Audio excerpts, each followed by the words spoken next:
If you're a photographer, in this video, I'm gonna tell you why you need a 360 camera and share 4 ways you can use it to level up your content. To start things out with social media and marketing, showing yourself working, showing your face is just as important as showing your work, especially on your page. You know, today, especially with how affordable cameras are and education is, it's fairly easy to get really good at creating content really fast. So when you go online, it's not hard to find a lot of amazing creators creating incredible work. But one thing that helps other people stand out is showing who they are behind the scenes and part of the experience. Maybe you have a really dynamic personality, or maybe you really relate to the niche that you photograph. And ultimately, I feel like people want to see your face and who you are and not just your work. And especially with photography, unlike videography, when you're showing off your work, it's static. It's a still image.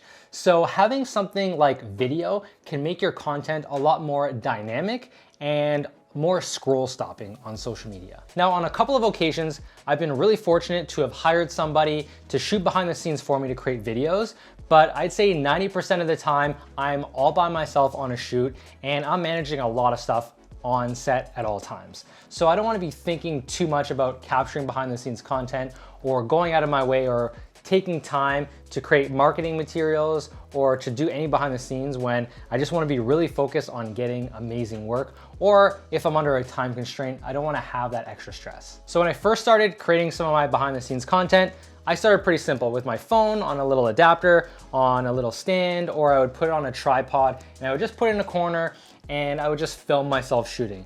And that's a really great start, but what that does is 2 things. One is it ties up my phone, and 2, it's just a constant static shot. So if I'm moving in and out, it's not really dynamic and it's not always reliable footage. Now here's where the 360 camera really shines. Now I'm not sponsored by Insta360, I just happen to use it and I really love it. So I just wanna put the disclaimer out there that this is not sponsored, these are all my own views.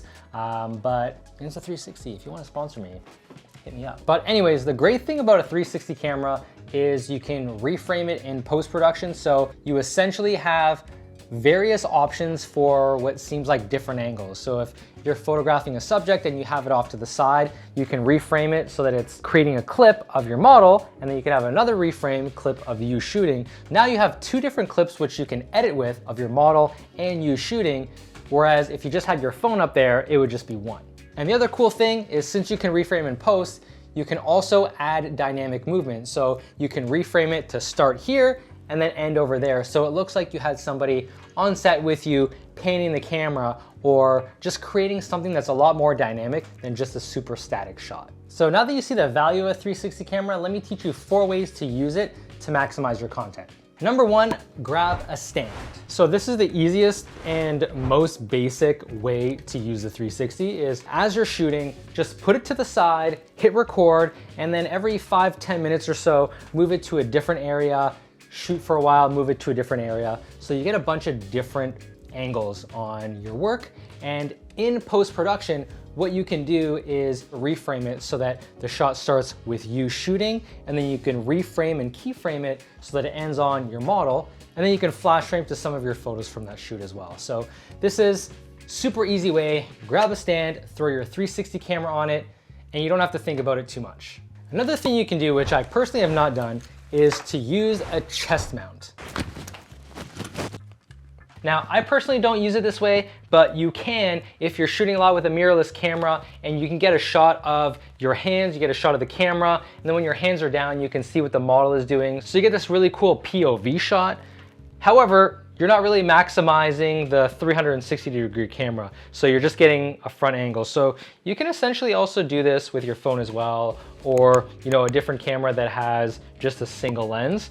This One RS has a 4K mod lens, which I can use for that as well. But for me, I personally don't want the look of it, and it just kind of feels uncomfortable because I also have my camera strap around. But this is an option for you if you want. If you already have sort of a GoPro chesty strap, you can mount your 360 camera or whatever action camera you have as well. Now, a third way you can use it, I recently purchased this, so I don't have a whole lot of experience with it, but it's similar to the chest mount. It's actually a neck mount. It's almost like a necklace that you can kind of clip on and off. So you just pop it in, And there you go. And it's pretty soft rubber over there. And you get a very similar POV, but now you don't have all these crazy straps all over. It's just right over here on your neck, and it's super easy to put on and take off, and it's a lot more comfortable than the chest strap. So again, you're not getting the benefits of the 360, but you are getting more of a POV perspective from this. Now, this last way is how I prefer to use a 360 camera, but it does require an accessory on your camera, which is a camera cage. Now, the great thing about a camera cage is it allows you to customize your camera rig however you want. You can add monitors, handles, all kinds of things. There's different holes and ports and slots, everything all over here. I have the small rig camera cage here on my R6 Mark II, and I have another one on my R5 there. So the best way that I like to use a 360 camera with this is with some magic arms, and I have some from small rig here.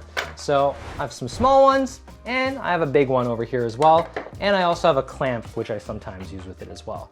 So the magic arm is just a super versatile tool that is useful in many situations. You basically unscrew the screw, and then everything moves around, all the heads, everything moves around. And then when you tighten it, it tightens everything all at once. So it's pretty solid, pretty versatile. To get started, I'll take one of my magic arms and I will attach it to the side of my camera, nice and snug.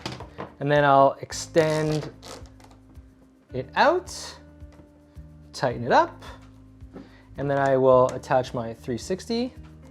And then what I'm going to do is I'm going to point the lens down so that it's getting a little bit of my camera, bring it back, just like so.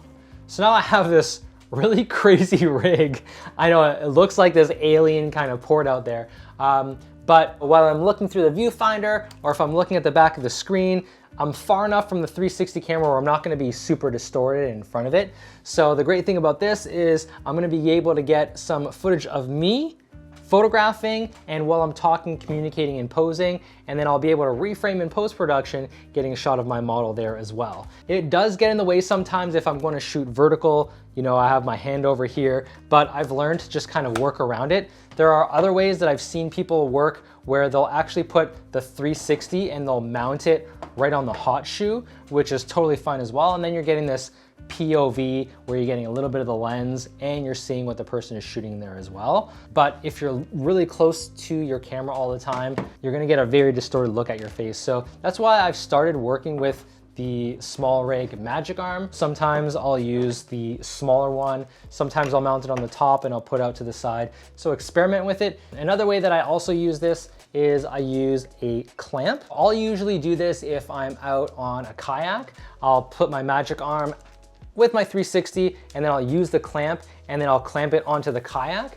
That way I get a shot of me kayaking and I get a shot of, you know, the scenery. Or maybe you're a food photographer or you're shooting some product and you want some behind the scenes of you working at a table. Another way you can use the clamp is you can take your clamp and you can clamp it onto your table, nice and snug. You can take your magic arm and adjust it however you want, tighten the magic arm, and you got this nice snug shot that if you're seated at the table, you have this extra shot that you have there as well. So a 360 camera is a super, super versatile tool. I'm just showing you one way of using it for behind the scenes, but there's so many creative ways that you can use a 360 camera to just create absolutely amazing and stunning content. But as a photographer, if you're looking for more behind the scenes content of yourself and you don't have somebody to follow you around all the time to shoot behind the scenes, getting a 360 camera will help you level up your content because it'll allow you to easily create